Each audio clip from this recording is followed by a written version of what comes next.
Thank you, President. My question is to the Minister representing the Minister for Climate Change and Energy, Senator McAllister.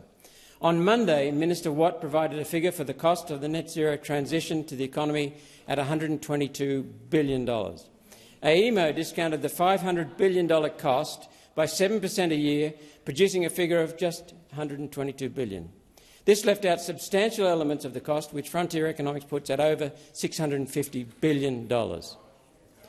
There was no allowance for behind-the-meter power, where you go in and take power out of people's wall batteries and EVs. Minister, what is the cost of this behind-the-meter cost to households and businesses that you have left out of the net zero cost? Thank you, Senator Roberts. Minister McAllister.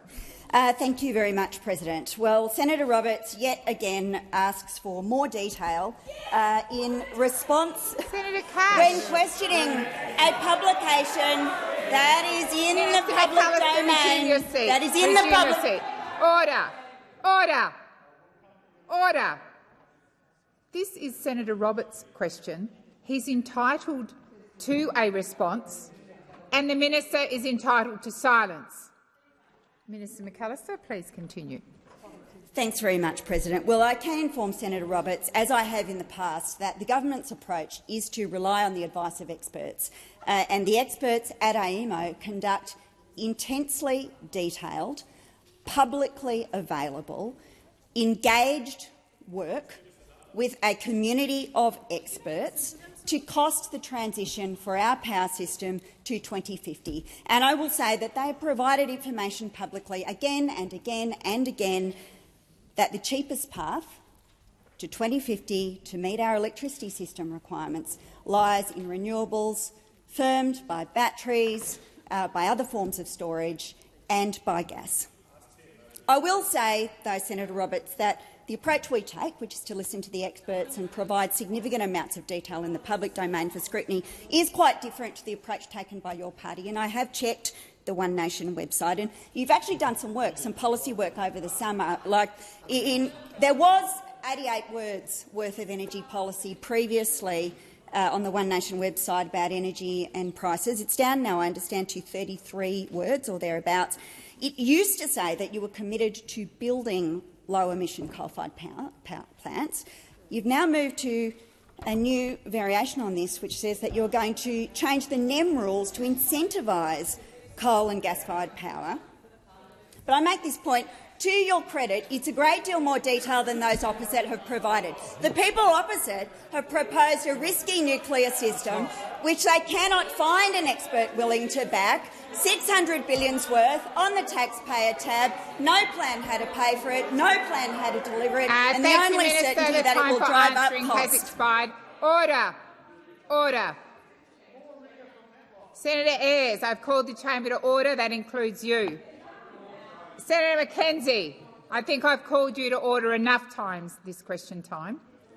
Senator Roberts, for supplementary. Thank you, President. Minister, rely on experts, eh?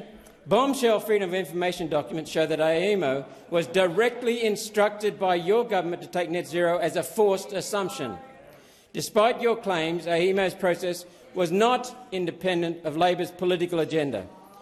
It's true, isn't it, that an even cheaper grid could be built if we ditched net zero, but your government told AEMO they could not look at that. Thank you, Senator Roberts. Minister McAllister. Thanks very much, President. Well, Senator Roberts misunderstands the process that AEMO goes through. AEMO has been very clear about the process that they undertake to work through the issues associated with replacing and fixing up the mess that was created by those opposite. Because when those opposite left office, the average wholesale energy price was $286 a megawatt hour.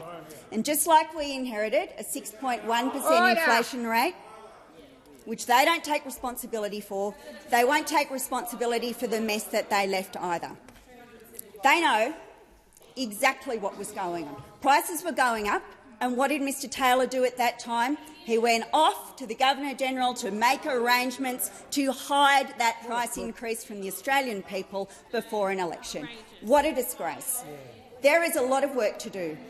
a lot of work to resolve the mess that was bequeathed to the Australian people Thank you, by Minister. those opposite. The time we for are answering has expired. Senator Roberts, second supplementary. Minister, you talked about Liberal policy. I want to know about Labor policy. Australia has been installing more and more wind, solar and batteries onto the grid for 20 years, and electricity prices have never been higher.